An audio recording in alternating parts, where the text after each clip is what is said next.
Transitions, and I'm here today with Lynette Pollard Elegert, Executive Director of the Living Through Loss Counselling Society of BC. Thank you so much for coming in, Lynette. Thanks, Susan. What is the Living Through Loss Counselling Society? Well, we're an agency, nonprofit, registered charity that works with people who are dealing with grief and loss.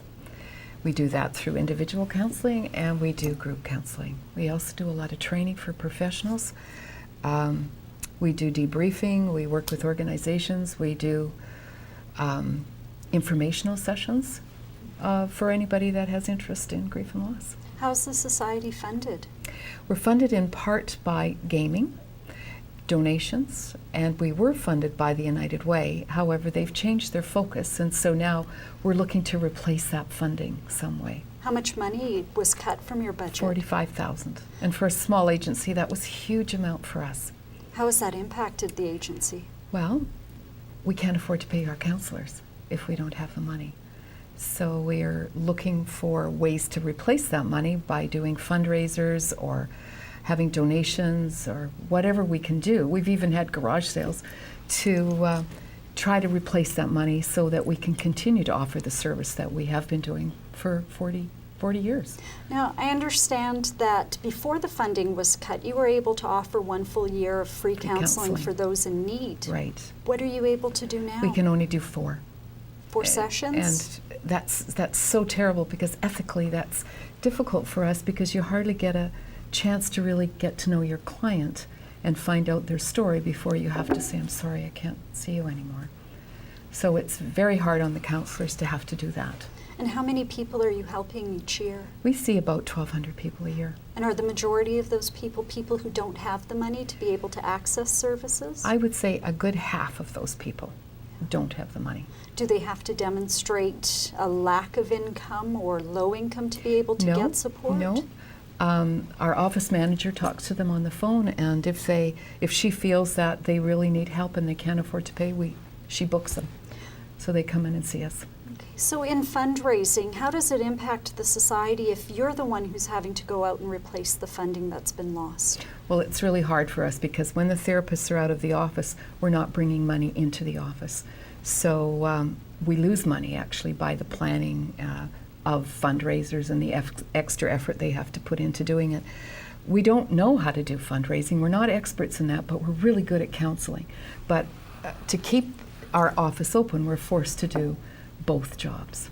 Okay, so what are some of the challenges that Living Through Loss faces that some of the other not-for-profits don't face in being able to get corporate support? Well, I don't think we're very sexy. I don't think grief and loss is something that people want to talk about. It's much easier to talk about arthritis or heart disease or whatever.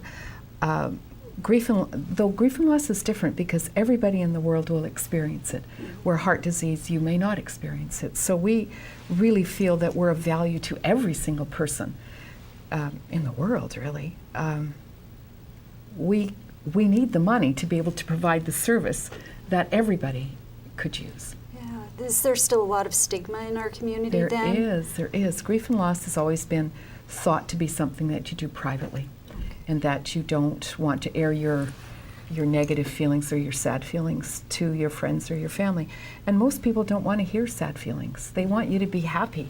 Yeah. So at about 3 months, people stop coming around, and you're left with nobody to support you. So in a perfect world, would having a corporate funder or a major funder help alleviate some of the pressure that you feel so that you can continue? That would be our perfect world. It would be wonderful if we had a funder that would just take care of those people that can't afford to pay, and we could continue our service. That would be wonderful. How much money would you like to have? Well, I'd like to have a minimum of $50,000. If I had $50,000, we could manage each year. If I didn't have to worry, and my counselors didn't have to worry, we could probably manage on $50,000. And a corporate sponsor then would be able to get acknowledgement on your website and any of your marketing materials? Absolutely. We would put them on all our handouts, our brochures, talk about them. We always very happy to talk about a corporate funder. Okay, and as individuals, how can we support you? Well, you could come to our fundraisers. You could join our board. You could refer people. You could learn about grief and loss. That would help us. Okay, and you've got a major fundraiser coming We up. do. April 16th at Douglas College, we're running our biggest fundraiser. It's called Angels Off Broadway, and it's a variety show, and we have local talent, and it's wonderful. It's a wonderful evening, and people have such a good time, and we'd like to invite everybody to come. The tickets are $35. It's a fabulous evening, and we'd love to see you all there. Yeah, I was at the last one, and there was a wonderful silent auction there. Yeah. Will that also be in the next one? Absolutely. That really helps us a lot, the silent auction. That's great. Thank you very much, Lynette. Thank you, Susan.